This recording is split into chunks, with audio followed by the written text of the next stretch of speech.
আসসালামু আলাইকুম। আমি ডাক্তার মোহাম্মদ শাহজাহান সিরাজ। আজকে আপনাদের সাথে আলাপ করব চোখের ছানি আমরা কি চিকিৎসা করব, ঔষধ না অপারেশন?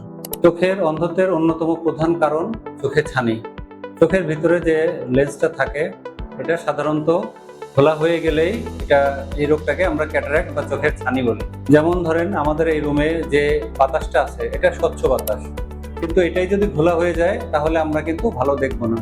চোখে যদি আমি চশমাও পরি তাহলেও এটা ভালো দেখা যাবে না। ঠিক তেমনি চোখের ভিতরে যে লেন্সটা থাকে এটা যদি ঘোলা হয়ে যায় তাহলে চোখের যে দৃষ্টিটা ওইটা আমাদের রেটিনা বা অপটিক নার্ভের উপরে ঠিকমতো পড়ে না, যার কারণে আমাদের দৃষ্টি ঘোলা হয়ে যায়। এই রোগটাকেই আমরা ছানি রোগ বলি। চোখের ছানি সাধারণত বিভিন্ন কারণে হয়, তার মধ্যে আমরা দুইটা ক্যাটাগরিতে এটাকে ভাগ করি, জন্মগত এবং অর্জিত। জন্মগত ছানি সাধারণত নারীরা গর্ভধারণের প্রথম 3 মাসের মধ্যে যদি কোনো রেডিয়েশন বা এক্সরে কাছাকাছি যান বা এক্সরে করা হয়, সেক্ষেত্রে রেডিয়েশনের কারণে তাদের জন্মগত ছানি হওয়ার ঝুঁকি থাকে।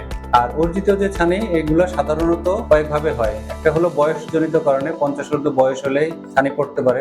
দীর্ঘদিন যদি ডায়াবেটিস, উচ্চ রক্তচাপ এই ধরনের সমস্যা থাকে, দীর্ঘদিন ধরে যদি স্টেরয়েড জাতীয় ওষুধ সেবন করে বা ড্রপ চোখে দিয়ে থাকে, দীর্ঘদিন ধরে যদি চোখের কোনো প্রদাহ থাকে সেক্ষেত্রেও হতে পারে। এছাড়া আঘাতজনিত কারণে হতে পারে। ইভেন চোখের এই যে ঝালাইয়ের যারা কাজ করে এরাও দীর্ঘদিন ধরে যদি ঝালাইয়ের কাজ করে এদেরও ছানি পড়ে যেতে পারে। আচ্ছা, উপসর্গ। প্রথম কথা হলো যে আমরা রোগী কি কমপ্লেন নিয়ে আসবে, সমস্যাটা কি হবে। রোগী এসে বলবে যে আমার ধীরে ধীরে দৃষ্টিশক্তি কমে যাচ্ছে, আমি দূরে আস্তে আস্তে ঝাপসা দেখছি। এটা এক ধরনের কমপ্লেন। আরেক ধরনের কমপ্লেন নিয়ে আসবে যে রোগী বলবে যে আমি আলোতে গেলে চোখে ভালো দেখি না, আলোতে গেলে পানি পড়ে, চোখে ঝাপসা হয়ে যায়, তাকানো যায় না, চোখ বন্ধ হয়ে আসে। এটা আরেক ধরনের কমপ্লেন। দুই ধরনের ক্ষেত্রেই ছানি পড়ার সম্ভাবনা থাকে। এছাড়াও অনেকে এসে বলতে পারে যে আমি চোখে রংধনু দেখি, রং ঠিক মতো দেখতে পাই না। এ ধরনের কমপ্লেন থাকলেও আমরা ধারণা করতে পারি যে চোখে ছানি পড়া শুরু হয়েছে।